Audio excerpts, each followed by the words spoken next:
Dear students, welcome back. ये इस series का सेकंड लेक्चर है और अगर आप स्टेट एजे एग्जाम्स के लिए प्रिपेयर कर रहे हो तो ये सीरीज है, ये आपके लिए ही है। ये तो आज का जो ये लेक्चर है इसमें हम कवर करेंगे hydrostatic pressure and pressure forces और मेजरमेंट ऑफ प्रेशर।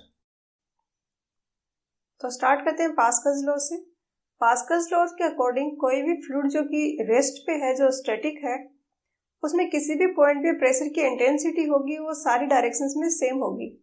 जैसे कि ये कोई टैंक है, इसमें कोई फ्लूइड फिल किया हुआ है और ये रेस्ट पे है, तो इस पर्टिकुलर पॉइंट को अगर हम कंसिडर कर रहे हैं ए पॉइंट को, तो इस पे जो प्रेशर की इंटेंसिटी है वो इस डायरेक्शन में, इस डायरेक्शन में, इस डायरेक्शन में, सारी डायरेक्शंस में वो सेम होगी। और पास्कल्स लॉ का हम यूज करते हैं काफी सारे हाइड्रोलिक मशीन्स में। इसमें हाइड्रोलिक रैम का क्वेश्चन काफी बार पूछा जाता है। तो ये कोई हाइड्रोलिक प्रेस है, एक डिवाइस जिसमें कि ये कोई फ्लूइड फिल किया हुआ है। अब यहाँ पर है एरिया है स्मॉल, यहाँ पे एरिया स्मॉल है और यहाँ पे एरिया है ये ज्यादा है। अब यहाँ पर ये प्लंजर है, इस प्लंजर को जैसे जैसे डाउनवर्ड मूव करवाएंगे, यहाँ पर जो रैम है इसके ऊपर जो हैवी ये वेट रखा हुआ है, ये वेट है, ये अपवर्ड पुश होगा। अब प्लंजर पे अगर यहाँ पर प्रेशर दोनों साइड सेम है, यहाँ भी प्रेशर पी है, फ्लूइड रेस्ट पे है, यहाँ पर भी प्रेशर है पी, सेम हाइट पे है दोनों, तो प्रेशर सेम है। तो अब अगर प्लंजर को डाउनवर्ड मूव करवाना है तो प्लंजर का एरिया काफी स्मॉल है, तो हमें जो यहाँ पर डाउनवर्ड मूव कराने पे जो फोर्स लगाना पड़ रहा है वो होगा प्रेशर इनटू एरिया। तो वो तो स्मॉल प्रेशर है, उससे हमें यहाँ पे स्मॉल फोर्स है और स्मॉल फोर्स से हमें यहाँ पर एक लार्ज फोर्स मिल रहा है, क्योंकि अभी यहाँ पे क्रॉस सेक्शनल एरिया है वो काफी ज्यादा है। प्रेशर तो सेम है बट सेम प्रेशर को ज्यादा एरिया से मल्टीप्लाई कर रहे हैं, तो जो फोर्स यहाँ पर आ रहा है प्लंजर में फोर्स लगाने के कारण यहाँ पर जो फोर्स लग रहा है वो प्रेशर है, उसका मैग्नीट्यूड लार्ज होगा। और इसलिए यहाँ पर अगर कोई हैवी वेट रखा है तो उसको यहाँ पर हम स्मॉल फोर्स लगा के यहाँ पर जो हैवी वेट है उस पर हम लार्ज फोर्स गेन कर सकते हैं। तो ये कंसेप्ट है हाइड्रोलिक रैम का। और इसके अलावा और जो डिवाइसेज हैं वो है hydraulic jack, hydraulic lift, hydraulic crane, ये सारे डिवाइसेज हैं। नेक्स्ट है, ये पास्कल्स लॉ का क्वेश्चन आया हुआ है जम्मू कश्मीर में जेईई के एग्जाम में, कि हाइड्रोलिक रैम जो कि हैवी व्हीकल्स को लिफ्ट करने के लिए यूज करते हैं वो कौन से जो लॉ है वो उसका प्रिंसिपल है। तो पास्कल्स लॉ पे एक्ट करती हैं, तो ए हो जाएगा इसका आंसर। सेकंड में स्टेटमेंट पूछा है, Pascal's law states that pressure at a point is equal in all directions, but condition क्या होनी चाहिए, फ्लूइड स्टैटिक हो, फ्लूइड रेस्ट पे हो। तो यहाँ पर आंसर हो जाएगा वो बी हो जाएगा। नेक्स्ट है टोटल प्रेशर और centre of pressure. Pascal's law में हमने देख लिया कि प्रेशर जो किसी पर्टिकुलर पॉइंट पे होगा वो सारे डायरेक्शंस में सेम होगा, बट किसी पर्टिकुलर पॉइंट पे प्रेशर कितना होगा, कोई पर्टिकुलर सरफेस है उस पे प्रेशर कितना होगा। तो पर्टिकुलर किसी पॉइंट पे प्रेशर क्या होगा इसका तो सिंपल सा फॉर्मूला है, आपको जस्ट याद रखना है, P इज इक्वल टू है WH। जैसे कि यहाँ पर कोई प्रेशर कैलकुलेट करना है आपको, ये H हाइट है, बेसिकली है नहीं है कुछ प्रेशर, ये जस्ट उसके ऊपर जो फ्लूइड है उसका वेट आ रहा है इस पॉइंट पे। जैसे कि ए पॉइंट है, यहाँ पे आपने वाटर फिल कर रखा है H हाइट तक, तो इसका जो वेट होगा वो होगा, अगर यहाँ पे एरिया ए कंसीडर कर रहे हैं, ए एरिया है, H हाइट तक फ्लूइड फिल कर रखा है इसके ऊपर, यहाँ पर फ्री सरफेस है, तो इसके ऊपर कितना वेट आ रहा है, इतने फ्लूइड का वेट आ रहा है। उस फ्लूइड का वॉल्यूम होगा A into H multiply by W, ये हो गया टोटल वेट जो कि है फोर्स के इक्वल। जितना फोर्स इस एरिया की जो सरफेस है इस पे लग रहा है, हमें चाहिए प्रेशर इंटेंसिटी, तो इसको अगेन हम ऐसे अगर डिवाइड करेंगे तो P is equal to WH आ जाएगा। सिंपल सा फॉर्मूला याद रखना है। प्रॉब्लम कहाँ होती है, जैसे कि ये कोई वर्टिकल प्लेन सरफेस है जो कि इसका टॉप सरफेस है, ये फ्री वाटर सरफेस से H डेप्थ पे है, ये H है, और फॉर एग्जांपल इसकी टोटल हाइट है वो कैपिटल H है। अब क्या होगा, इस पे प्रेशर हर एक पॉइंट पे वेरी करेगा, क्योंकि प्रेशर होता है P is equal to WH। H यहाँ से लेके यहाँ तक वेरी कर रहा है, तो टोटल जो प्रेशर है जो है उसकी इंटेंसिटी डिफरेंट होगी हर एक पॉइंट पे, तो टोटल प्रेशर है वो फिर कैलकुलेट करना डिफिकल्ट होगा। क्योंकि अगर पूरी सरफेस पे, प्लेन सरफेस पे अगर प्रेशर सेम होता तो हम जस्ट एरिया से मल्टीप्लाई कर सकते थे, बट हर एक डेप्थ पे प्रेशर है वो चेंज हो रहा है। तो इस केसेस में टोटल प्रेशर क्या होगा, प्रेशर का फोर्स जो है, और उसका जो टोटल प्रेशर फोर्स है उसका सेंटर क्या होगा। जो प्रेशर फोर्स का सेंटर है उसको सेंटर ऑफ प्रेशर बोलते हैं, तो वो क्या होगा इंक्लाइंड सरफेस के लिए, वर्टिकल प्लेन सरफेस के लिए, हॉरिजॉन्टल प्लेन सरफेस के लिए और कर्व्ड सरफेस के लिए। तो हॉरिजॉन्टल प्लेन सरफेस अगर है तो उसमें तो आप इजीली कैलकुलेट कर सकते हो कि प्रेशर की इंटेंसिटी होती है WH, इसको एरिया से मल्टीप्लाई करते हैं क्योंकि H यहाँ पर सेम है। हॉरिजॉन्टल सरफेस जैसे ये है और ये फ्री, ये लिक्विड है ऊपर, तो इसके हर एक पॉइंट के लिए H तो सेम है, तो WH प्रेशर हो गया मल्टीप्लाई बाय एरिया, ये हो गया टोटल फोर्स। और सेंटर क्या होगा, जो इस एरिया का सेंट्रोइड है वही उस प्रेशर का सेंट्रोइड होगा प्रेशर फोर्स का। बट अगर वर्टिकल सरफेस है तो वहां पर जो होगा प्रेशर फोर्स का ये फॉर्मूला आपको डायरेक्टली याद रखने हैं दोनों। टोटल प्रेशर होगा रो जी ए एच बार और सेंटर ऑफ प्रेशर होगा I G upon A H bar plus H bar. H bar यहाँ पे है जो एरिया का सेंट्रोइड है उसकी फ्री वाटर सरफेस से डिस्टेंस है। अब ये जो फॉर्मूला है ये हर एक टाइप की प्लेन सरफेस के लिए एप्लीकेबल है, चाहे वो हॉरिजॉन्टल हो, चाहे वो वर्टिकल हो, चाहे वो इंक्लाइंड हो। रो जी ए एच बार, नीचे वाला जो फॉर्मूला है ये अगर हॉरिजॉन्टल सरफेस है तब तो सेंट्रोइड ही हो जाएगा, सेंट्रोइड का या जो है एरिया का वो हो जाएगा HP के इक्वल। और अगर इंक्लाइंड सरफेस है, जैसे कि यहाँ पर ये सरफेस है इंक्लाइंड है थीटा एंगल से हॉरिजॉन्टल सरफेस के साथ में, इस तरीके से ये प्लेन सरफेस जिसपे कि हमें निकालना है प्रेशर फोर्स और सेंटर ऑफ प्रेशर। तो टोटल प्रेशर का तो मैंने बोला प्लेन सरफेस के लिए एक ही फॉर्मूला है, हर जगह एप्लीकेबल होगा रो जी ए एच बार, और जो सेंटर ऑफ प्रेशर होगा वो होगा I G sine square theta upon A H bar plus H bar. काफी बार स्टूडेंट्स को एक तो इसमें थोड़ा सा कंफ्यूजन हो जाता है याद रखने में, तो आप यूनिट्स की हेल्प ले सकते हो क्योंकि टोटल तो इसकी यूनिट होगी वो मीटर होगी। तो आई जी है ये होता है मीटर रेज़्ड टू पावर 4, तो ये ऊपर आएगा, ए एच बार मल्टीप्लाई में नीचे आएंगे क्योंकि एच बार के साथ में हम ऐड कर रहे हैं तो इस वाले टर्म की यूनिट भी होगी वो लेंथ की यूनिट होगी। उसके अलावा फॉर्मूला याद रखना है डायरेक्टली। सिंपल क्वेश्चंस आते हैं जिनको जस्ट फॉर्मूले में वैल्यू पुट करके आप इजीली आंसर्स निकाल सकते हो। एच बार यहाँ पर भी वही है, जो इस प्लेन सरफेस का सेंट्रोइड है उसकी फ्री वाटर सरफेस से जो डिस्टेंस है वो एच बार है। तो कुल मिला के कितने कम फॉर्मूले याद रखने हैं, एक तो ये फॉर्मूला याद रखना है और एक ये फॉर्मूला याद रखना है I G sine square theta upon A H bar plus H bar. इसी में अगर आप वर्टिकल वाला भी इसी से निकाल सकते हो, थीटा की वैल्यू वर्टिकल के लिए 90 हो जाएगी, साइन थीटा 1 हो जाएगा। तो कुल मिला के 2 फॉर्मूले हैं जो याद रखने हैं। नेक्स्ट है कर्व्ड सरफेस। कर्व्ड सरफेस पे क्वेश्चंस काफी कम आते हैं, तो जो भी ऐसे टॉपिक्स हैं जिन पे कम बार क्वेश्चंस पूछे जाते हैं एग्जाम में उनको मैंने ग्रीन कलर में किया है हाईलाइट। और अगर ये सब्जेक्ट आपको टफ लगता है और आप सब्जेक्ट को फर्स्ट टाइम कर रहे हो, उतना अच्छा कमांड नहीं है, तो आप पहले बेसिक्स पे फोकस करो, जो इजी चीजें उन पे फोकस करो। तो जो भी ग्रीन कलर में हेडिंग जहां पर दी हुई है आप उन टॉपिक्स को स्किप कर सकते हो। अगर पहले से अच्छी कमांड है, फर्दर इंप्रूव कर रहे हो सब्जेक्ट को, तो फिर सारा कवर कर सकते हो। अब ये कर्व्ड सरफेस के लिए हम जैसे प्लेन सरफेस में हमने डायरेक्ट फॉर्मूला डिराइव कर लिया था वैसे नहीं कर सकते। रीजन इसका ये है कि ये जैसे कर्व्ड सरफेस है, कोई भी सरफेस हो उस पे जो फोर्स हाइड्रोस्टैटिक फोर्सेस लगते हैं उनकी डायरेक्शन होती है उस सरफेस के परपेंडिकुलर। अब जैसे कि इंक्लाइंड सबसे कॉम्प्लिकेटेड केस था, पिछले तीनों केसेस में देखें तो हॉरिजॉन्टल, वर्टिकल, इंक्लाइंड। तो इंक्लाइंड में भी क्या था, ये इंक्लाइंड है तो इसके परपेंडिकुलर प्रेशर फोर्स की डायरेक्शन थी इस तरीके से।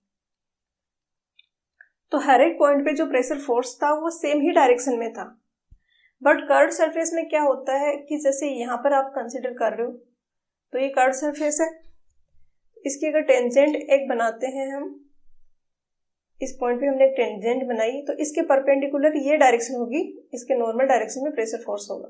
अगर यहाँ पे हम प्रेशर फोर्स कैलकुलेट करना चाह रहे हैं तो यहाँ पर ये जो टेंजेंट है इसके परपेंडिकुलर इस डायरेक्शन में प्रेशर फोर्स है। तो इस तरीके से प्रेशर फोर्स जो है उसकी direction point two point change हो रही है।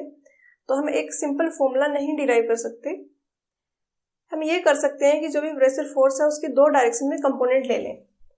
हर एक पॉइंट का जो प्रेशर फोर्स है उसका एक्स डायरेक्शन में कंपोनेंट ले लें, उसका वाई डायरेक्शन में कंपोनेंट ले लें और उनको फिर हम ऐड करते हैं।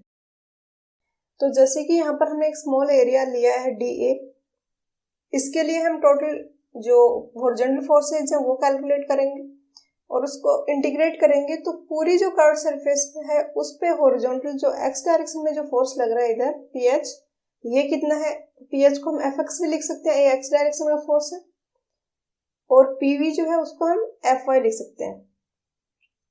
तो FX जो होगा वो होगा रो GH HDA साइन थीटा, और HDA साइन थीटा को अगर हम इंटीग्रेट करेंगे जो कर्व्ड सरफेस है उसका जो वर्टिकल प्रोजेक्शन होगा ये होगा कर्व्ड सरफेस का वर्टिकल प्रोजेक्शन ये।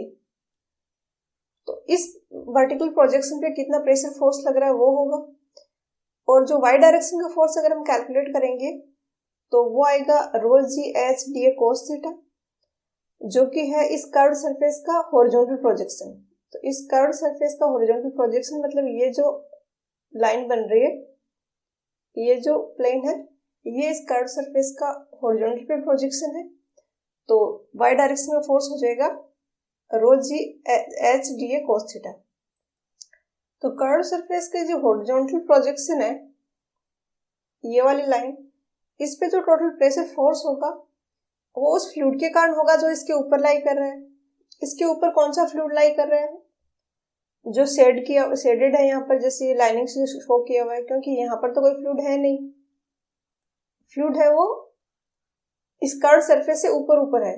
तो इस इतने सारे वॉल्यूम का जो वेट है वो इस पे आ रहा है, और इसलिए जो प्रेशर फोर्स होगा वो उस वॉल्यूम का जो वेट है उसके इक्वल होगा। तो कर्व्ड सरफेस का जो क्वेश्चन आता है उसमें वर्टिकल और हॉरिजॉन्टल फोर्सेस पूछे जाते हैं इंडिविजुअली। तो हॉरिजॉन्टल फोर्स जो प्लेन है, ये जो हॉरिजॉन्टल है प्रोजेक्शन, इस पे जो प्रेशर फोर्स आ रहा है इस डायरेक्शन में वो होगा जो ये AB, A यहाँ पे है, B यहाँ पे, CD EFA। एक बार फिर से शो कर देती हूँ, जो इस वाले एरिया का फ्लूइड है उस सारे फ्लूइड का जो वेट के कारण जो प्रेशर फोर्स आ रहा है वो इसके हॉरिजॉन्टल प्रोजेक्शन पे आएगा, और वर्टिकल प्रोजेक्शन पे जो आएगा जो एक्स डायरेक्शन का फोर्स है वो होगा इसका जो वर्टिकल प्रोजेक्शन जो हम ये लेते हैं ये वाला। तो वर्टिकल प्रोजेक्शन पे तो आप फोर्स इजीली कैलकुलेट कर सकते हो जो वर्टिकल प्लेन सरफेस के लिए होता है। तो इस टॉपिक के क्वेश्चंस करते हैं अब हम।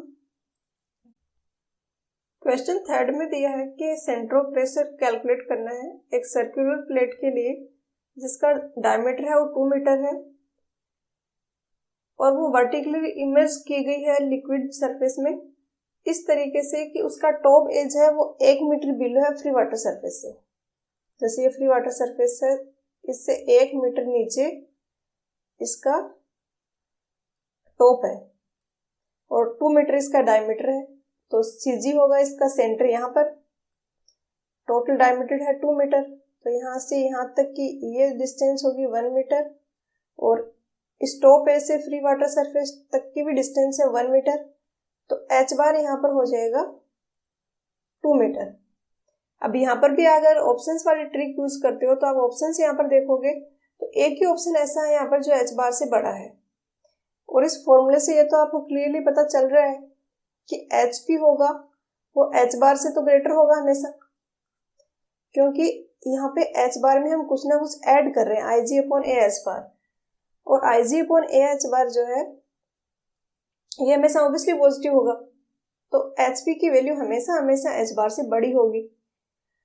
तो 2 मीटर से तो ज्यादा होगा जो सेंट्रो प्रेशर होगा वो, और 2 मीटर से ज्यादा एक ही ऑप्शन है, तो डी आंसर हो जाएगा। अदरवाइज अगर आप कैलकुलेट करने बैठोगे, इसको पूरा सोल्व करोगे, आईजी भी पाई की फॉर्म में आएगा, उसको कैलकुलेट करके लास्ट में फिर ऑप्शन चेक करोगे, तो काफी स्टूपिड सा तरीका है ऐसे क्वेश्चंस को पूरा सोल्व करना। तो स्मार्टली करना आपने क्वेश्चन सोल्व, ऑप्शंस पहले चेक करने हैं, फिर कैलकुलेशन करनी है। एक ही क्वेश्चन इसी टॉपिक का है जो आया है JKSSB JEE, जो ये अभी अक्टूबर 2021 में हुआ। लेकिन यहाँ पर एक और पॉइंट है जिसका प्रेशर दिया है, H1 H2 दिए हैं, ये क्या है H1 H2, यहाँ पे इनकी यूनिट क्या है ये कुछ नहीं दिया गया है, और पूछा है कि B का एब्सोल्यूट प्रेशर कैलकुलेट करो। तो क्वेश्चन है इसमें डेटा है वो इनकम्प्लीट है, तो इसको मैं स्किप कर रही हूँ।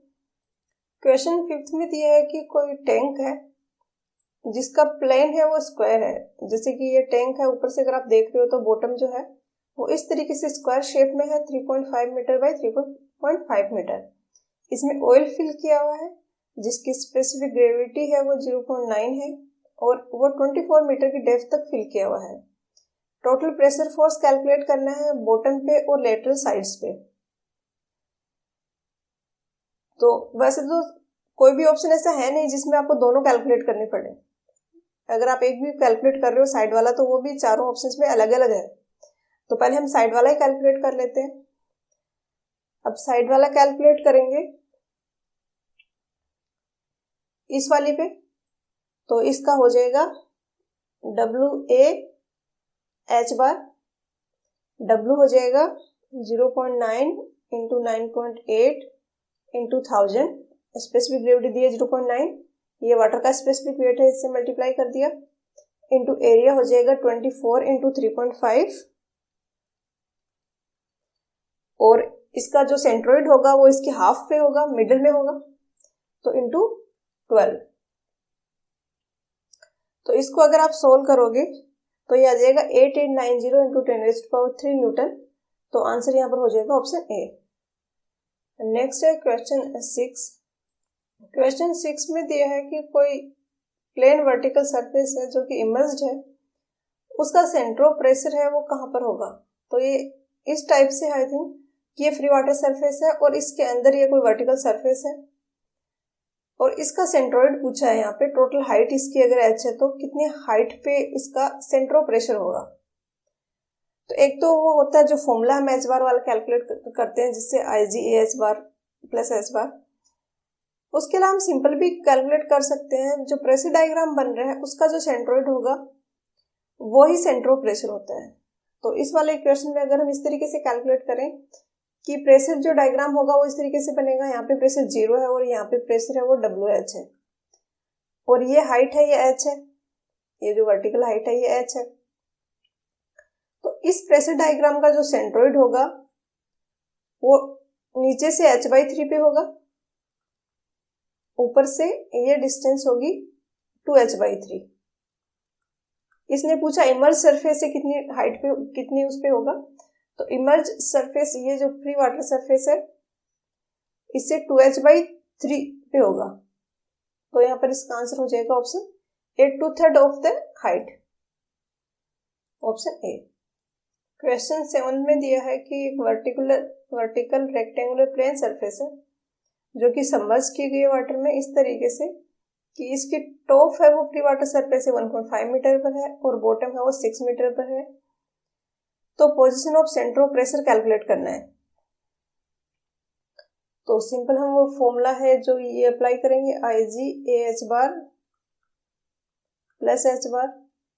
डायग्राम अगर हम इसका बनाए तो ये कोई सरफेस है, ये डिस्टेंस है 1.5 मीटर और बॉटम की डिस्टेंस है 6 मीटर। इससे हमें पता चल रहा है कि इसकी हाइट है वो है 4.5 मीटर, जो कि इन दोनों का डिफरेंस है 6 और 1.5 मीटर का।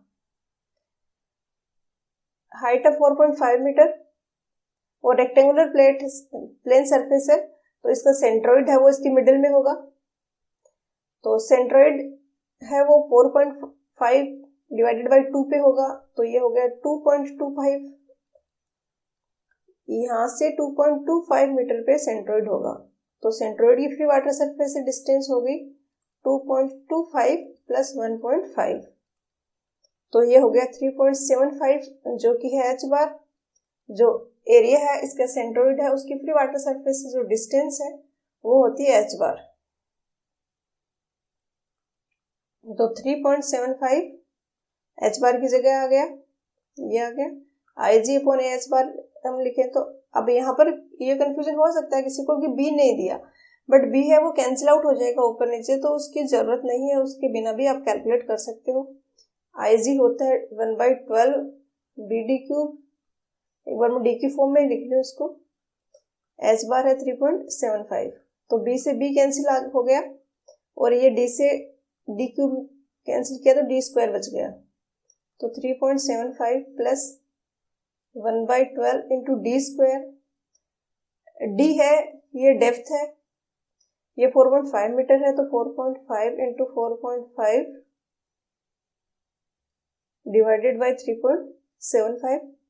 इसको जब आप सोल्व करोगे तो ये आंसर आ जाएगा आपका 4.2। तो ऑप्शन सी है वो आंसर हो जाएगा। नेक्स्ट है क्वेश्चन 8। क्वेश्चन 8 में पूछा है कि स्टैटिक फ्लूइड है वो किसी सरफेस पे जो फोर्स एक्सर्ट करता है उसको क्या कहते हैं। तो जो प्रेशर है वो तो प्रेशर इंटेंसिटी कहते हैं उसको, तो और जो टोटल फोर्स है उसको टोटल प्रेशर या फिर टोटल प्रेशर फोर्स भी बोला जाता है। तो ऑप्शंस में देखें तो total pressure based possible answer है, तो ए हो जाएगा यहाँ पर आंसर। क्वेश्चन 9 काफी आसान है। यहाँ पर दिया है कि ए और बी दो पॉइंट है, जो कि ए है वो 0.25 मीटर की डेप्थ पे है और बी है 0.75 मीटर की डेप्थ पे। एक कांस्टेंट लेवल ऑफ वाटर है किसी टैंक में उसमें, तो दोनों का रेशियो ऑफ प्रेशर निकालना है। तो ए पे जो प्रेशर होगा WHA और बी पे जो प्रेशर होगा WHB। W का तो कुछ करना नहीं है, HA है 0.25 डिवाइडेड बाई 0.75, तो ये आ जाएगा 1/3, ऑप्शन बी। नेक्स्ट है क्वेश्चन 10th अच्छा क्वेश्चन है, थोड़ा सा ट्रिकी है। कोई प्लेन सरफेस है वो इंक्लाइंड है एंगल थीटा पे, उस पे टोटल प्रेशर फोर्स पूछा है। तो जो इंक्लाइंड हो चाहे वर्टिकल हो हॉरिजॉन्टल हो, फॉर्मूला WAH बार ही होता था टोटल प्रेशर कैलकुलेट करने का। टोटल प्रेशर या जिसको प्रेशर फोर्स भी बोलते हैं, इसको हम इस तरीके से भी लिख सकते हैं WH bar into A। H बार यहाँ पे सेंटर ऑफ ग्रेविटी है, उसकी फ्री वाटर सरफेस से डिस्टेंस है। तो हम ऐसा भी कर सकते हैं कि WH बार है ये प्रेशर है एट CG,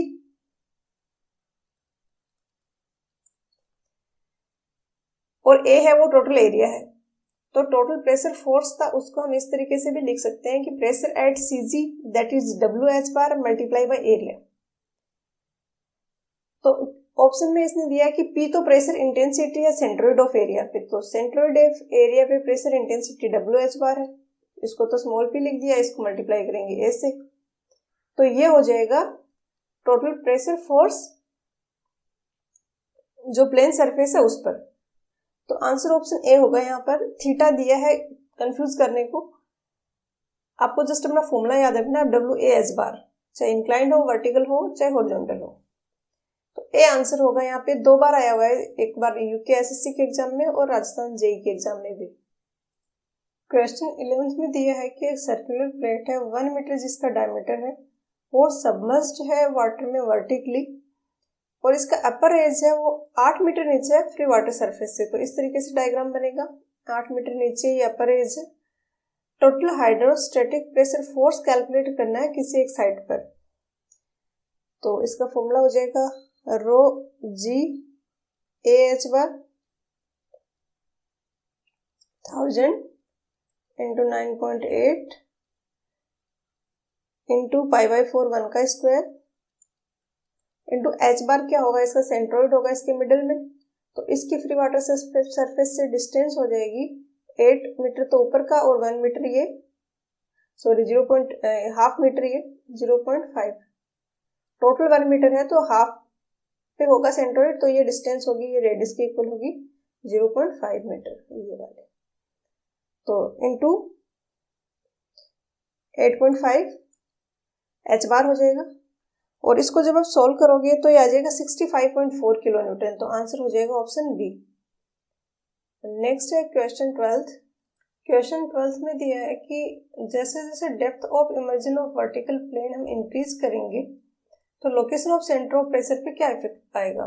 जैसे कि जो एच बार है बेसिकली उसको इंक्रीज कर रहे हैं। जैसे ये फ्री वाटर सरफेस है, यहाँ पर तो एक बार आपने कोई फॉर एग्जांपल यहाँ पर हम सर्कुलर प्लेट ले रहे हैं तो ये यहाँ पर इमर्ज की हुई है एक बार, तो सेकेंड टाइम और डीप इमर्ज कर रहे हैं यहाँ पे जैसे।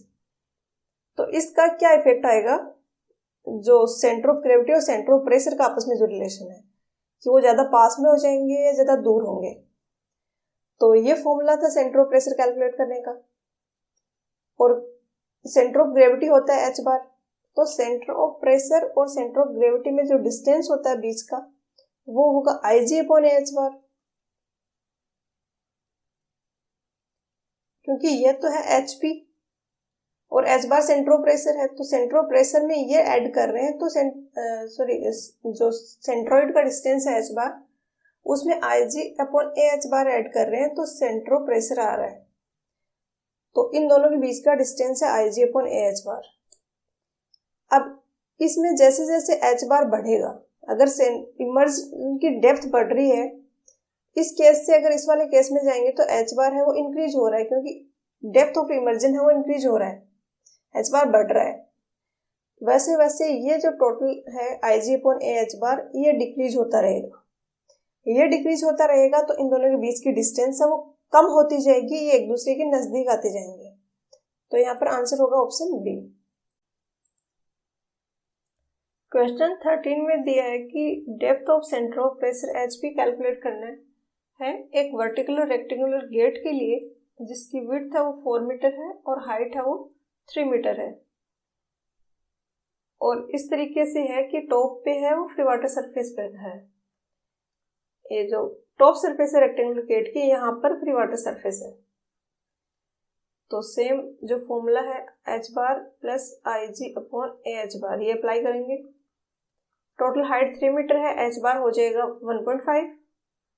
1.5 प्लस 1/12 BD क्यूब की फॉर्म में लिख देते हैं एक बार, उसके बाद वैल्यू रख देंगे BD इंटू D/2।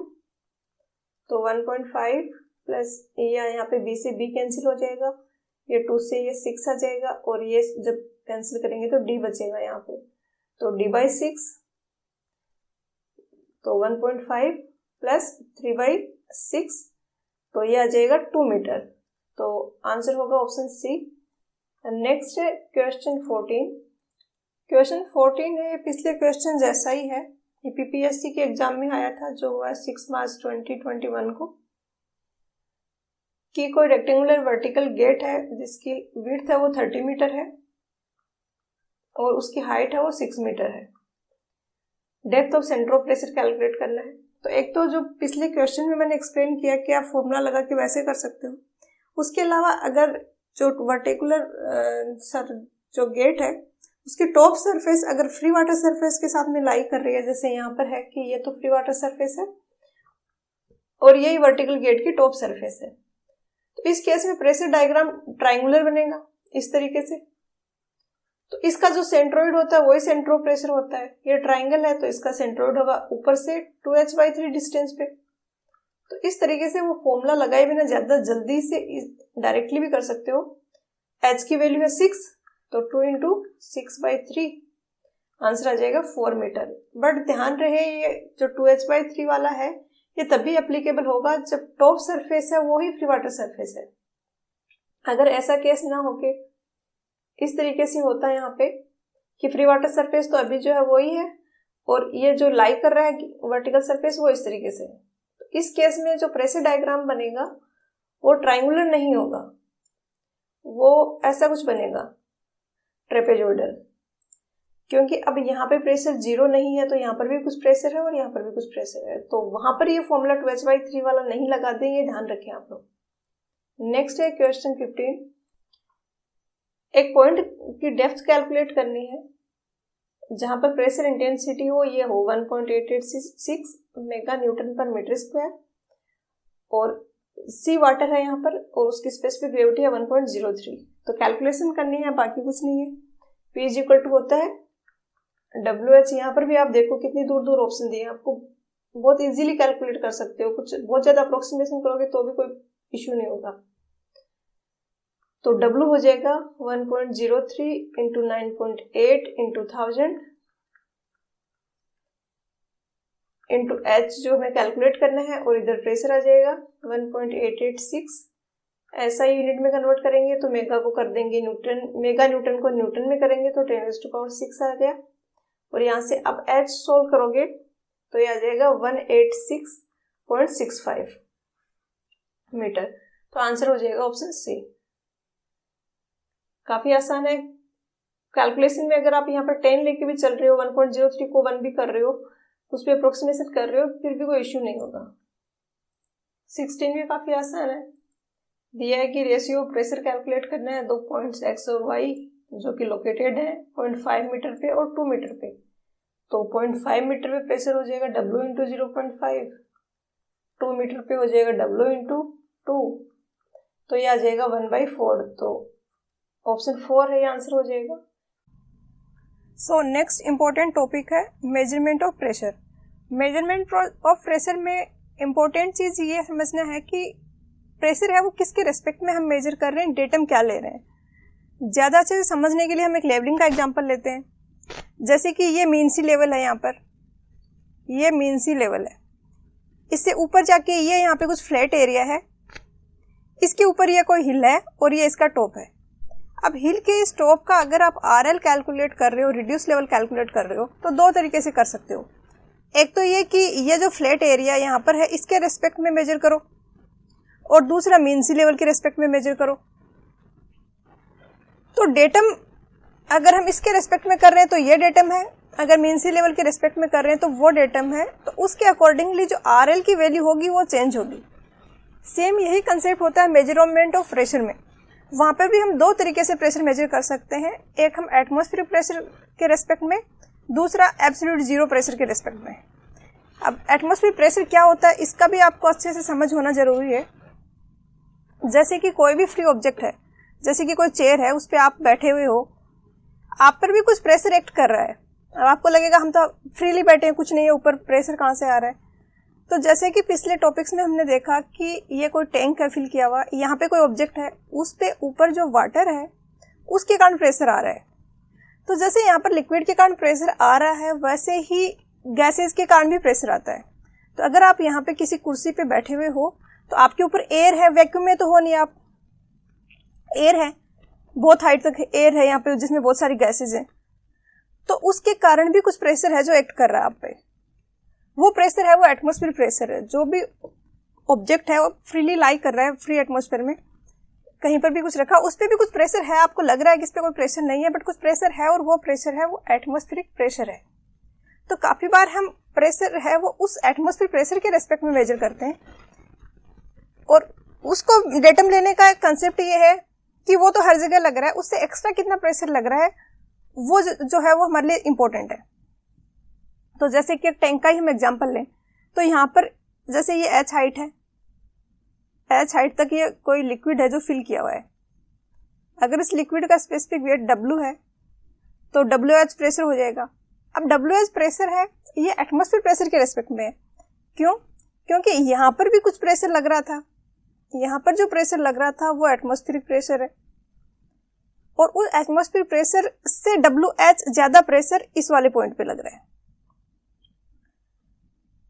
दूसरा हम ले सकते हैं एब्सोल्यूट जीरो के रेस्पेक्ट में, कि बिल्कुल जीरो प्रेशर है, उससे यहाँ पर कितना ज्यादा प्रेशर है। तो यहाँ पर अगर उसके रेस्पेक्ट में हम करेंगे तो एटमॉस्फेयर प्रेशर और जो WH हाइड्रोस्टेटिक प्रेशर है इन दोनों को हमें ऐड करना पड़ेगा। तो यही सेम यहाँ पर शो किया गया है।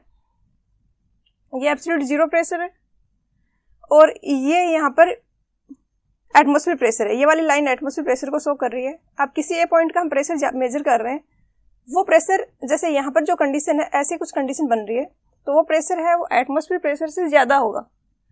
तो उस प्रेशर को मेजर करने के लिए हम एटमॉस्फेयर प्रेशर को डेटम ले लेते हैं, और इससे कितना ज्यादा है वो प्रेशर, तो वो प्रेशर होगा गेज प्रेशर। तो गेज प्रेशर जो है वो हम मेजर करें एटमॉस्फेयर प्रेशर के रिस्पेक्ट में। सेम ही अगर हम जो डेटम है एब्सोल्यूट जीरो, वो डेटम ले एब्सोल्यूट जीरो को, तो फिर इस ए पॉइंट पे प्रेशर होगा वो ये वाला होगा। अब कहीं पर ऐसा भी होता है कि एटमॉस्फेयर प्रेशर है उससे कम प्रेशर हो, ऐसा भी कुछ कुछ पॉइंट्स पे होता है जिनको हम वैक्यूम बोलते हैं। तो वैक्यूम में भी दो तरीके से हम प्रेशर मेजर कर सकते हैं, एब्सोल्यूट जीरो के रेस्पेक्ट में या फिर एटमॉस्फेयर प्रेशर के रेस्पेक्ट में। तो वैक्यूम जो है यहाँ पर भी एग्जैक्टली कुछ जीरो प्रेशर नहीं होता, जैसे कि हम कहीं पर बात करें कि यहाँ वैक्यूम है तो वहां पर भी कुछ प्रेशर है, जीरो प्रेशर नहीं है वहां पे, एब्सोल्यूट जीरो प्रेशर नहीं है, बट एटमॉस्फेयर प्रेशर से कम है। तो यहाँ पर जो प्रेशर है वो कैलकुलेट करने के लिए जो एटमॉस्फेयर प्रेशर है उसमें से हम माइनस करेंगे ये वाला। नेक्स्ट टॉपिक है प्रेशर मेजरमेंट डिवाइसेस, जिसमें होते हैं मैनोमीटर, सिंगल मैनोमीटर या डिफरेंशियल मैनोमीटर। सिंगल मैनोमीटर में किसी एक पर्टिकुलर पॉइंट का प्रेशर मेजर किया जाता है और डिफरेंशियल मैनोमीटर में दो पॉइंट्स के बीच का जो प्रेशर डिफरेंस है वो मेजर करते हैं। सिंगल मैनोमीटर में सबसे सिंपलेस्ट टाइप है इसका हुआ पीजोमीटर। जैसे कि ये टैंक है, यहाँ पे इस पॉइंट पे प्रेशर मेजर करना है तो यहाँ पर एक ट्यूब इंसर्ट कर देते हैं। अब यहाँ पर प्रेशर है वाटर का, इसके कारण इस ट्यूब में वाटर लेवल है वो राइज होगा और जितना वाटर लेवल यहाँ पे है उतना ही यहाँ पर होगा, क्योंकि कोई स्टैटिक फ्लूइड है उसमें हॉरिजॉन्टली अगर हम मूव करें तो प्रेशर सेम होता है, तो पूरे इस लाइन के लोग प्रेशर सेम होगा। तो इसलिए इसमें जो राइज हो रहा है वो मान लिया अगर एच है तो इस पॉइंट का प्रेशर हम निकाल सकते हैं, P इज इक्वल टू होता है WH। तो हम इस पॉइंट का हमने प्रेशर कैलकुलेट कर लिया। लेकिन प्रॉब्लम जब होती है जब प्रेशर बहुत ज्यादा हो, तो इस केस में क्या होगा कि जितना ज्यादा प्रेशर होगा उतना ही ज्यादा ही एच होगा, और बहुत ही लंबी ट्यूब अगर है तो उसको हैंडल करना डिफिकल्ट होता है। तो इसका एक सॉल्यूशन निकाला गया कि जो फ्लूइड यहाँ पर जो मैनोमीटर में है वो फ्लूइड है कुछ अगर हैवी फ्लूइड हुआ तो P is equal to WH है, तो H अगर W है वो ज्यादा हुआ तो H ऑटोमेटिकली कम हो जाएगा। तो बहुत ज्यादा हाई लेंथ की पीजोमीटर्स ट्यूब्स हमें नहीं रखनी पड़ेंगी। बट प्रॉब्लम यहाँ पर यह थी कि अगर हम इसके अंदर कोई हैवी फ्लूइड यूज करेंगे तो वो तो इस टैंक में चला जाएगा, क्योंकि वो हैवी है तो वो नीचे जाता जाएगा बॉटम में। तो इसके लिए दूसरे जो सिंगल मैनोमीटर इन्वेंट किए गए वो थे यूट्यूब मैनोमीटर, जैसे कि ये यहाँ पर है। अब यहाँ पर इसमें जो ये डार्क कलर में दिखाया गया है ये कोई हैवी फ्लूइड है जो कि मोस्टली होता है मरकरी, और इसका स्पेसिफिक वेट होता है 13.6। तो अब अगर प्रेशर कम है या जैसे किसी से कनेक्ट ही नहीं किया गया है यहाँ पर इसको, तब तो इसमें सेम होगा लेवल, ये मरकरी का यहाँ पर जो है वो सेम लेवल होगा दोनों साइड। फिर यहाँ पर प्रेशर है पाइप में और इससे कनेक्ट किया तो प्रेशर के कारण इसमें यहाँ पे फोर्स लगेगा, और ये जो फ्लूइड है जो फिल किया हुआ मैनोमेट्रिक फ्लूइड बोलते हैं इसको, मैनोमेट्रिक लिक्विड, तो ये यहाँ से नीचे की तरफ पुश करेगा पाइप का जो प्रेशर है वो इसे, तो इधर ये नीचे की तरफ जाएगा और यहाँ इस पॉइंट पे ये ऊपर की तरफ जाएगा। तो यूट्यूब मैनोमीटर में क्या हमें बेनिफिट मिला कि हमने हैवी लिक्विड यूज कर लिया और इसके कारण बहुत बड़े पीजोमीटर्स की बहुत बड़ी लंबी पाइप की हमें रिक्वायरमेंट नहीं हुई। इसके बाद थर्ड है सिंगल कॉलम मैनोमीटर। ये है सिंगल कॉलम मैनोमीटर। पिछला जो था यूट्यूब मैनोमीटर उसमें हमें दो जगह रीडिंग लेनी पड़ रही थी, जैसे कि यूट्यूब मैनोमीटर है और ये किसी पाइप से या किसी टैंक से कनेक्ट नहीं किया गया है, उस टाइम क्या होगा कि कोई भी फ्लूइड है तो इक्वल लेवल पे होगा। जैसे कि ये जो लाइन है इस लेवल तक फ्लूइड होगा दोनों साइड यूट्यूब के, क्योंकि अभी कहीं कहीं से कनेक्ट नहीं किया गया है, तो जो इक्विलिब्रियम कंडीशन होगी वो यही बनेगी। अब जैसे यहाँ पर कनेक्ट किया, इस वाले जो लिम्ब है इसमें नीचे की तरफ गया जो मैनोमेट्रिक लिक्विड है उसका लेवल, और इस वाली लिम्ब में ऊपर की तरफ गया। तो हमें अब दो पॉइंट्स की रीडिंग मेजर करनी पड़ती है इसमें।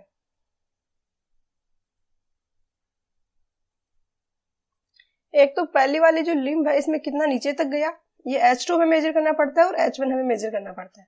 एक मैं इसकी सिंपल इक्वेशन भी लिख देती हूँ, कभी कभार इसमें क्वेश्चन आ जाता है।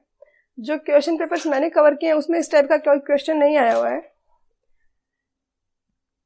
तो जैसे कि अब हमें प्रेशर की इक्वेशन लिखनी है, तो थंब रूल है कि नीचे की तरफ जाते हैं तो प्रेशर इंक्रीज होता है, ऊपर की तरफ आते हैं तो प्रेशर है वो डिक्रीज होता है। जैसे कि इस पॉइंट पे प्रेशर है वो एटमॉस्फेरिक प्रेशर है, इस पॉइंट पे प्रेशर होगा वो होगा एटमॉस्फेरिक प्रेशर प्लस WHM। तो अब इस पॉइंट पे कुछ प्रेशर है ए पर, तो PA, उसके बाद यहाँ पर और यहाँ पर प्रेशर सेम होगा, क्योंकि अगर हम हॉरिजॉन्टल मूव करें स्टैटिक फ्लूइड में तो प्रेशर में कोई वेरिएशन नहीं होता। यहाँ से फिर नीचे की तरफ इस B पॉइंट तक जाएंगे तो प्रेशर है वो इंक्रीज होगा, क्योंकि नीचे की तरफ जा रहे हैं। तो कितना इंक्रीज होगा, प्लस करेंगे क्योंकि इंक्रीज हो रहा है W इंटू H2। W यहाँ पे उस लिक्विड का वेट है जो कि पाइप में है, जो कि इस सेक्शन में यहाँ पर है। उसके बाद यहाँ पर और यहाँ पर प्रेशर सेम होगा, क्योंकि मान लिया कि ये हाइट कुछ H है, तो नीचे की तरफ जाने पे B से बॉटम तक जाने पे प्लस का WH करेंगे। यहाँ मैनोमेट्रिक फ्लूइड का स्पेसिफिक वेट लेंगे, क्योंकि यहाँ पर मैनोमेट्रिक फ्लूइड है वो फिल किया हुआ है। उसके बाद यहाँ से ऊपर की तरफ जाएंगे तो माइनस WHM, क्योंकि नीचे से ऊपर की तरफ जाते हैं तो प्रेशर डिक्रीज होता है। तो इसलिए हम ये वाला स्टेप है वो नहीं लिखते हैं। हम ये कह सकते हैं कि इस यहाँ पर अगर सेम फ्लूइड है दोनों साइड तो यहाँ से लेके हम यहाँ पर डायरेक्टली जा सकते हैं, हमें कोई इसके लिए लिखने की जरूरत नहीं है, क्योंकि वो कैंसिल हो रहा है। अब यहाँ से हमें D पॉइंट का प्रेशर लिखना है, तो यहाँ से ऊपर की तरफ जा रहे हैं तो नेगेटिव आएगा माइनस W। अब W आएगा वो मैनोमेट्रिक फ्लूइड का आएगा, क्योंकि अभी जो पोर्शन हम कंसीडर कर रहे हैं यूट्यूब मैनोमीटर का उसमें फ्लूइड है वो मैनोमेट्रिक फ्लूइड है। तो WM into H1 is equal to, अगर आप गैस प्रेशर मेजर कर रहे हो तो एटमॉस्फेरिक प्रेशर को रेस्पेक्ट में कर रहे हैं तो एटमॉस्फेरिक प्रेशर को हम 0 मान लेते हैं। तो यहाँ पे जो प्रेशर है वो एटमॉस्फेरिक प्रेशर है, तो अगर गैस प्रेशर के टर्म में मेजर कर रहे हैं तो यहाँ पर जो प्रेशर है वो 0 हो जाएगा। तो इस तरीके से आप PA कैलकुलेट कर सकते हैं। इसमें आपको H2 और H1 है वो 2 रीडिंग लेनी पड़ रही है। तो इसको थोड़ा सा सिंप्लीफाइड फॉर्म है सिंगल कॉलम मैनोमीटर। इस पे कोई क्वेश्चन अभी तक मुझे नहीं मिला है, तो इतना ज्यादा इंपॉर्टेंट नहीं है, थोड़ा सा मैं बता रही हूँ, आप समझ सके तो ठीक है, अदरवाइज कोई इश्यू नहीं है, इसमें स्किप भी कर सकते हो। सिंगल कॉलम मैनोमीटर में यहाँ पे एक बड़ा सा रिजर्वोयर दे दिया गया है, ये जो है जिसका क्रॉस सेक्शन बहुत ज्यादा है। अब पहले ये किसी पॉइंट से कनेक्ट नहीं किया हुआ था, तो ये जो लेवल है, मान लिया कि इस पे ये फ्लूइड का लेवल था, दोनों साइड इक्वल था। अब इधर से प्रेशर आया तो इस प्रेशर के फोर्स के कारण यहाँ से धक्का लगा और ये फ्लूइड है ऊपर चला गया। अब यहाँ पर सिंप्लीफाई ये हो जाता है कि जो H2 हम वो ही मेजर करते हैं, क्योंकि जो मैनोमीटर है उसमें ये जो चेंज आएगा, जो पहले यहाँ तक था और उसके बाद अब है ये वाला लेवल है, ये चेंज जो हुआ है ये वॉल्यूम इक्वल होगा जितना इधर राइज हुआ है। अब ये ट्यूब तो बहुत ही ज्यादा नैरो है, तो इसमें बहुत ज्यादा चेंज आएगा, तो मैनोमीटर में बहुत ही मिनिमम अमाउंट ऑफ चेंज आएगा, बहुत ही कम सेंटीमीटर मिलीमीटर में चेंज आएगा। तो इसलिए हम ये यहाँ पर जब कैलकुलेट करते हैं तो हम इसको कंसीडर नहीं करते हैं, जो डेल्टा वाई डिक्रीज हुआ इसको हम कंसीडर नहीं करते हैं। जो नॉर्मल लेवल था फ्लूइड का उससे हम कह देते हैं कि यहाँ पर इतना इंक्रीज हुआ है। तो पहले जो हम इधर H1 मेजर कर रहे थे, इधर H2 मेजर कर रहे थे, वो अब नहीं करना होता है।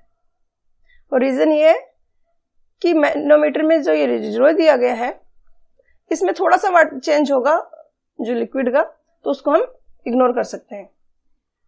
नेक्स्ट है डिफरेंशियल मैनोमीटर, जिसको 2 पॉइंट्स जिनके बीच में प्रेशर मेजर करना है वहां पर हम कनेक्ट कर देते हैं। इसे या तो हम कोई 2 पॉइंट्स हैं जो एक पाइपलाइन में है, या 2 पॉइंट्स हैं जो कि डिफरेंट कंटेनर या पाइपलाइन में है, उनके बीच का प्रेशर मेजर कर सकते हैं। सेम कंसेप्ट यहाँ पर भी है, जिधर प्रेशर ज्यादा होगा उधर से ये लिक्विड है इसको धक्का लगाएगा, इसको फोर्स लगेगा और ये राइज हो जाएगा, कम है उस साइड में, जिस साइड में प्रेशर कम है उस साइड में राइज हो जाएगा। तो ये होते हैं डिफरेंशियल मैनोमीटर। नेक्स्ट है मैकेनिकल डिवाइसेस। मैकेनिकल डिवाइसेस हैं वो वहां पर यूज करते हैं जहां पर हवा ज्यादा हाई प्रेशर है और ज्यादा प्रेसिजन रिक्वायर्ड नहीं होता, ज्यादा एक्यूरेसी के साथ में हमें मेजर नहीं करना है। और यहाँ पर एक इलास्टिक एलिमेंट होता है जो कि प्रेशर के कारण डिफ्लेक्ट होता है और वो जो डिफ्लेक्शन है उसको हम एक स्केल पे ट्रांसफर कर लेते हैं, उस स्केल पे हम इसको रीड कर लेते हैं। इसमें ये तीनों है, इन पे कोई क्वेश्चन नहीं पूछा है। बोर्डन ट्यूब प्रेशर गेज है, इस पे कभी कभी क्वेश्चन पूछा जाता है। क्वेश्चन 17 में पूछा है कि बोर्डन गेज है, ये कौन सा प्रेशर मेजर करती है। बोर्डन गेज है एक प्रेशर मेजरिंग डिवाइसेज है, मैकेनिकल गेज है ये, और इसमें जहाँ का भी प्रेशर मेजर करना है उसको हम यहाँ पर इनलेट पर कनेक्ट करते हैं। जो फ्लूइड है वो इस ट्यूब के अंदर जाता है, और ट्यूब की इनिशियल पोजीशन ये थी, वो अब डिफ्लेक्ट होते होते धीरे धीरे सर्कुलर हो जाती है, और जितना ज़्यादा प्रेशर होगा डिफ्लेक्शन उतना ही ज़्यादा होगा, और इस डिफ्लेक्शन को हम एक स्केल पे रीड कर लेते हैं और हमें प्रेशर की रीडिंग मिल जाती है। और ये इस तरीके से कैलिब्रेटेड होती है कि इसकी रीडिंग 0 होगी अगर ट्यूब के अंदर जो प्रेशर है वो एटमॉस्फेरिक प्रेशर हो तो एटमॉस्फेरिक प्रेशर को अगर हम 0 ले रहे हैं तो वो गेज प्रेशर हम मेजर कर रहे हैं यहाँ पर, तो आंसर होगा वो ऑप्शन बी होगा। नेक्स्ट है क्वेश्चन नंबर 18। नेक्स्ट क्वेश्चन है, ये आरपीएससी ने ग्राउंड वाटर डिपार्टमेंट में कोई रिक्रूटमेंट किया था असिस्टेंट इंजीनियर का, उसमें पूछा गया है, और इस क्वेश्चन को डिलीट कर दिया गया था क्योंकि ये क्वेश्चन गलत था। और एग्जाम में आपको अगर कोई ऐसा क्वेश्चन मिल रहा है जिसमें आपको लग रहा है कि कुछ गड़बड़ है, आप कंफ्यूज हो रहे हो, तो ऐसे क्वेश्चंस को आप स्किप करें। काफी बार ऐसे होता है कि कुछ गलत क्वेश्चन था और वो फिर सबको बोनस मार्क्स दिए जाते हैं उसके, तो ऐसे में जो स्टूडेंट एग्जाम में उस पर ज्यादा टाइम वेस्ट करता है वो फिर पीछे रह जाता है। तो ऐसा भी होता है, क्वेश्चन डिलीट होते हैं, रॉन्ग क्वेश्चन भी होते हैं एग्जाम में। नेक्स्ट है क्वेश्चन 19। इसमें दिया है कि हमें प्रेशर हेड मेजर करना है, किसके इक्वल प्रेशर का। अगर 10 मीटर ऑफ वाटर है तो उसके इक्वल दूसरा फ्लूइड है जिसका स्पेसिफिक ग्रेविटी 0.8 है, तो उसका कितना हेड होगा। सिंपल है, पी इज इक्वल टू होता है WH, तो 10 मीटर ऑफ वाटर है, इसका हो जाएगा 9.8 इंटू 100, 0.8 इंटू जो H है इस फ्लूइड लिक्विड का जिसका हम कैलकुलेट कर रहे हैं। तो आप ऐसे भी कर सकते हो, आप यहाँ पे इसको 10 भी ले सकते हो क्योंकि ऑप्शन है वो काफी दूर है, तो आप इसको सोल्व करोगे तो ये आंसर आ जाएगा 125 मीटर। क्वेश्चन 20 में पूछा है कि एब्सोल्यूट प्रेशर है वो किसके इक्वल होगा। तो अगर प्रेशर है वो एटमॉस्फेयर प्रेशर से कम है तो उस केस में एब्सोल्यूट प्रेशर होता है atmospheric pressure minus vacuum pressure, और अगर एटमॉस्फेयर प्रेशर से ज्यादा प्रेशर है तो उस केस में एब्सोल्यूट प्रेशर का फॉर्मूला होगा atmospheric pressure plus gauge pressure. तो यहाँ पर फिर आंसर हो जाएगा ऑप्शन सी, ऑप्शन 3। नेक्स्ट है क्वेश्चन 21। क्वेश्चन 21 है राजस्थान जेईई के एग्जाम का क्वेश्चन है। इसमें पूछा है कि एब्सोल्यूट जीरो प्रेशर से ऊपर जो प्रेशर होता है उसके रिस्पेक्ट में जो हम प्रेशर मेजर करते हैं वो कौन सा होता है। तो एब्सोल्यूट प्रेशर होता है। ये एटमॉस्फेयर प्रेशर की लाइन है, ये एब्सोल्यूट जीरो प्रेशर की लाइन है। अगर इसको डेटम मान के मेजर करते हैं तो एब्सोल्यूट प्रेशर होता है। अगर एटमॉस्फेयर प्रेशर को डेटम मान के करते हैं तो गेज प्रेशर या वैक्यूम प्रेशर होता है। तो इसका आंसर हो जाएगा ऑप्शन बी।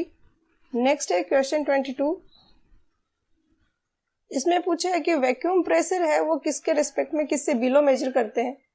तो एटमॉस्फेयर प्रेशर के रिस्पेक्ट में होते हैं वो वैक्यूम और गेज प्रेशर होते हैं। तो इसका आंसर हो जाएगा ऑप्शन बी। नेक्स्ट है क्वेश्चन 22। इसमें पूछी है मरकरी की स्पेसिफिक ग्रेविटी जो कि होती है 13.6, तो सी हो गया आंसर। नेक्स्ट है क्वेश्चन 24। इसमें पूछा है कि जो प्रेशर इंटेंसिटी है वो क्या होती है। तो P इज इक्वल टू होता है WH। अगर प्रेशर इंटेंसिटी पूछी है तो WH होता है, प्रेशर फोर्स पूछा होता है तो WH²/2 होता है। तो डी हो गया इसका आंसर। नेक्स्ट है क्वेश्चन 25। इसमें पूछा है कि वो कौन सी डिवाइस है जो कि दो पॉइंट्स किसी पाइप में है उनके बीच का प्रेशर डिफरेंस या फिर दो डिफरेंट पाइप्स हैं उनके बीच का प्रेशर डिफरेंस मेजर करती है। तो वो होती है डिफरेंशियल मैनोमीटर। ऑप्शन सी हो गया आंसर।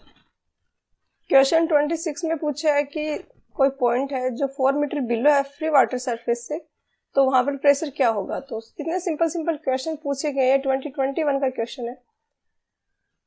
तो ऑप्शंस काफी दूर दूर है, तो आप जो जी की वैल्यू है वो 10 ले सकते हो। तो 10 इंटू 1000 इंटू 4, और ये पास्कल में है तो किलो पास्कल से 1000 से डिवाइड कर सकते हैं।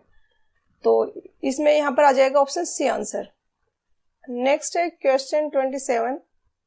इसमें पूछा है कि मैनोमीटर्स हैं वो क्या मेजर करने के काम में आते हैं। तो प्रेशर मेजर करते हैं और प्रेशर डिफरेंस भी मेजर करते हैं मैनोमीटर्स, क्योंकि डिफरेंशियल मैनोमीटर है वो भी मैनोमीटर है, पीजियोमीटर है वो भी मैनोमीटर है। तो आंसर है वो ऑप्शन डी होगा। इस टाइप के क्वेश्चंस ट्रिकी होते हैं और ये इजी क्वेश्चन है, बट स्टूडेंट्स गलती करते हैं ऐसे क्वेश्चंस में, क्योंकि हैबिट नहीं होती सारे ऑप्शंस पढ़ने की। कोई हैबिट बनानी है जब टेस्ट सीरीज में टेस्ट दे रहे हो तो भी कि पहले सारे ऑप्शंस पढ़ने हैं, चाहे आपको लग रहा है कि ए ही आंसर है, फिर भी सारे ऑप्शंस पढ़ने हैं, फिर आंसर टिक करना है। तो आप किसी ने बी पढ़ाओ टिक कर दिया तो फिर गलत हो जाएगा उसका। तो यहाँ आंसर डी है। नेक्स्ट है क्वेश्चन 28। इसमें पूछा है कि वाटर प्रेशर पर metre length on a vertical masonry wall of a dam. तो ये है वर्टिकल वॉल, एस डेप्थ पे प्रेशर होगा वो WH होगा, और प्रेशर डायग्राम बनेगा वो इस तरीके से बनेगा। यहाँ पे प्रेशर है वो 0 है टॉप पे, तो फ्री वाटर सरफेस है, और यहाँ पे प्रेशर है वो WH है। ये प्रेशर डायग्राम है। प्रेशर फोर्स अगर कैलकुलेट करना है हमें पर मीटर लेंथ, तो इस जो प्रेशर डायग्राम है इसका एरिया कैलकुलेट करेंगे। तो ये हाइट है h, तो इसका ट्राइंगल का एरिया हो जाएगा half into base into height, तो half into WH into h, तो ये हो जाएगा WH²/2। तो डी हो जाएगा इसका आंसर। नेक्स्ट है क्वेश्चन 29। इसमें पूछा है प्रेशर का रेशियो निकालना है 2 पॉइंट्स है ए और बी, और जो कि 0.5 मीटर और 2 मीटर डेप्थ पे लोकेटेड है। तो अगर W स्पेसिफिक वेट है तो W इंटू 0.5 ए का प्रेशर हो गया, और W इंटू 2 हो गया बी का प्रेशर। तो ये यहाँ पे सोल्व करोगे तो 1:4 आ जाएगा। काफ़ी सिंपल क्वेश्चन आए हुए हैं इस टॉपिक से। नेक्स्ट है क्वेश्चन 30। इसमें पूछा है डिफरेंशियल मैनोमीटर है वो क्या मेजर करने के काम में आते हैं। ये JKSSP का कोई एग्जाम हुआ है 21 में, ऑनलाइन एग्जाम था, तो काफी सारे set of question paper science के। तो यहाँ पर होगा 2 डिफरेंशियल पॉइंट्स इन पाइप और डिफरेंट पाइप्स। अब यहाँ पर देखो किसी ने इसका ए करेक्ट किया है और आपको टॉपिक आता भी, फिर भी क्वेश्चन गलत हो गया क्योंकि सारे ऑप्शंस आपने नहीं पढ़े। डिफरेंट पॉइंट्स का तो मेजर करता है सेम पाइप में, बट डिफरेंट पाइप्स का भी मेजर करता है। 2 डिफरेंट पॉइंट्स इन पाइप और डिफरेंट पाइप्स दोनों का मेजर करता है। तो डी है इसका आंसर। नेक्स्ट है क्वेश्चन 31। इसमें दिया है कि कैलकुलेट करना है हमें absolute pressure at a depth of 10 metre from the free surface, और एटमॉस्फेयर प्रेशर ये दिया हुआ है 101.213 किलो न्यूटन पर मीटर स्क्वायर। तो पहले तो हम गेज प्रेशर कैलकुलेट करेंगे जो कि होगा 10 इंटू 9.8 इंटू 1000।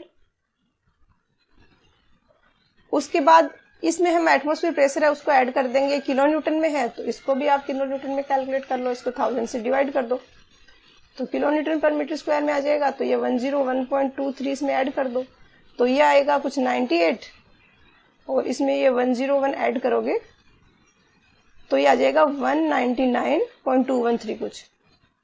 तो फिर आंसर होगा वो होगा option D. P equal to WS निकालना है और एटमॉस्फेयर प्रेशर को ऐड करना है उसमें। ये भी अच्छा क्वेश्चन है। 6 मीटर ऑफ वाटर है उसको एब्सोल्यूट प्रेशर हेड की टर्म में रिप्रेजेंट करना है। 6 metre of water absolute pressure है।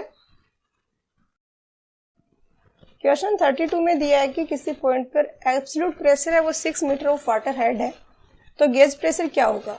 तो एक तो एटमॉस्फेयर प्रेशर है वो स्टैंडर्ड वैल्यू है वो आपको याद रखनी होगी, जैसे पिछले क्वेश्चन में दिया था एटमॉस्फेयर प्रेशर की वैल्यू, बट यहाँ पर नहीं दी गई है। तो 2 तरीके से आप याद रख सकते हो, या तो वाटर हेड की टर्म में याद रखो 10.3 मीटर ऑफ वाटर हेड होता है वो एटमॉस्फेयर प्रेशर होता है। तो इसको 10.3 इंटू 9.8 इंटू 1000 करके आप न्यूटन पर मीटर स्क्वायर में कैलकुलेट कर सकते हो, या डायरेक्टली याद रख सकते हो, या फिर ये वाली वैल्यू डायरेक्टली याद रख सकते हो 10.3 मीटर। अब यहाँ पर दिया है कि ये है एब्सोल्यूट है और गेज प्रेशर हेड कैलकुलेट करना है। तो एक तो एटमॉस्फेयर प्रेशर ये है, एब्सोल्यूट प्रेशर ये है, तो ये वैक्यूम वाली कंडीशन बन रही है, प्रेशर है वो एटमॉस्फेयर प्रेशर से कम है। बट यहाँ पे इसने कोई गेज प्रेशर बोल के वैल्यू नेगेटिव में लिख दी है, तो इससे कंफ्यूज नहीं होना है, वैल्यूज पे फोकस करना है। तो जो गेज प्रेशर है वो नेगेटिव का प्रेशर है, या फिर हम उसको वैक्यूम प्रेशर भी बोल सकते हैं। तो वो हो जाएगा 10.3 तो एटमॉस्फेरिक, 6 है एब्सोल्यूट। तो गेज प्रेशर होता है atmospheric pressure gauge pressure P absolute minus P atmospheric, यही फॉर्मूला होता है। अब यहाँ पे अगर आप वैल्यूज रखोगे तो एब्सोल्यूट तो है 6 मीटर, एटमॉस्फेरिक है नेगेटिव तो -10.3 मीटर। तो ये इससे सॉल्व करोगे तो ये आ जाएगा 4.3। तो इसका आंसर है वो ऑप्शन बी हो जाएगा। और यहाँ पे यूनिट का ध्यान रखना है। यहाँ पर भी देखो एक स्टूडेंट्स ने मिस्टेक की है, एक स्टूडेंट ने सेंटीमीटर था, वैल्यू कैलकुलेट कर ली, सेंटीमीटर था उसको आंसर कर दिया। तो यूनिट्स का काफी केयरफुल रखना है, सारे ऑप्शंस रीड करने हैं। दूसरा, अगर इनकेस आपको 10.3 मीटर वाला याद ना हो कि ये वाली वैल्यू पता है या दी गई है या आपको याद है, तो इससे भी कैलकुलेट कर सकते हो। पहले जो प्रेशर है 6 मीटर ऑफ वाटर, उसको टोटल प्रेशर की टर्म में कैलकुलेट करेंगे। 6 × 9.8 × 1000, तो ये हो जाएगा 60 किलो न्यूटन पर मीटर स्क्वायर। सेकंड है एटमॉस्फेयर प्रेशर, ये हमें पता है तो अभी ये फॉर्मूला अप्लाई कर देंगे। यहाँ पे एब्सोल्यूट है वो 101.213 है, सॉरी एब्सोल्यूट है वो 60 है और ये 101 है। तो ये यहाँ माइनस का आ जाएगा, क्योंकि हम एब्सोल्यूट में से एटमॉस्फेयर उठा रहे हैं तो माइनस का साइन है, ये 101 के साथ में आएगा तो माइनस यहाँ आ गया, ये प्लस आ गया तो ये -40 आ जाएगा। देन अगेन फिर आपको इस 40 को उस टाइम में कैलकुलेट करना पड़ेगा। तो लगभग ये 4 मीटर के अराउंड है, तो आप ऑप्शंस दूर है तो इजीली कर सकते हो, अदरवाइज 9.8 लिख के करना पड़ेगा। तो मुझे तो आपको लग रहा है कि अगर आप ये वैल्यू डायरेक्ट याद रखोगे 10.3 मीटर वाली, तो ज़्यादा इजी टू डू है। क्वेश्चन 33 है, 21 नहीं 22 में पीपीएससी में एग्जाम हुआ है उसका क्वेश्चन है। और ये सेम मिस्टेक काफ़ी जगह, तो आपके इसका ध्यान रखें कि जो 6 मार्च को डेट का जो पीपीसी पंजाब पब्लिक कमीशन का जो दिया गया है वो 22 का क्वेश्चन पेपर है। तो गेज प्रेशर होता है absolute pressure minus atmospheric pressure, तो ए है वो इसका आंसर हो जाएगा। काफ़ी क्वेश्चंस कर लिए हमने सेम पैटर्न के। तो आज के लेक्चर में इतना ही। नेक्स्ट में हम बायोन्सी डिस्कस करेंगे, उसका थ्योरी करेंगे, क्वेश्चंस करेंगे। और बायोन्सी ऐसा टॉपिक है जिसका क्वेश्चन आपको हर कंडीशन में करना ही है, अटेम्प्ट और करेक्ट करना है, क्योंकि सिंपल 2-3 डेफिनेशंस और कंसेप्ट हैं और उसी पे बेस्ड पूरे क्वेश्चंस आते हैं। 1-2 क्वेश्चंस में एग्जाम में मिल ही जाते हैं मोस्टली सारे एग्जाम्स में। ज़्यादा कुछ याद भी नहीं रखना है, उसमें ज़्यादा फॉर्मूले भी नहीं है, तो काफ़ी इजी टॉपिक है। तो अपना जो फीडबैक है वो जरूर कमेंट करके शेयर करें। मिलते हैं नेक्स्ट वीडियो में।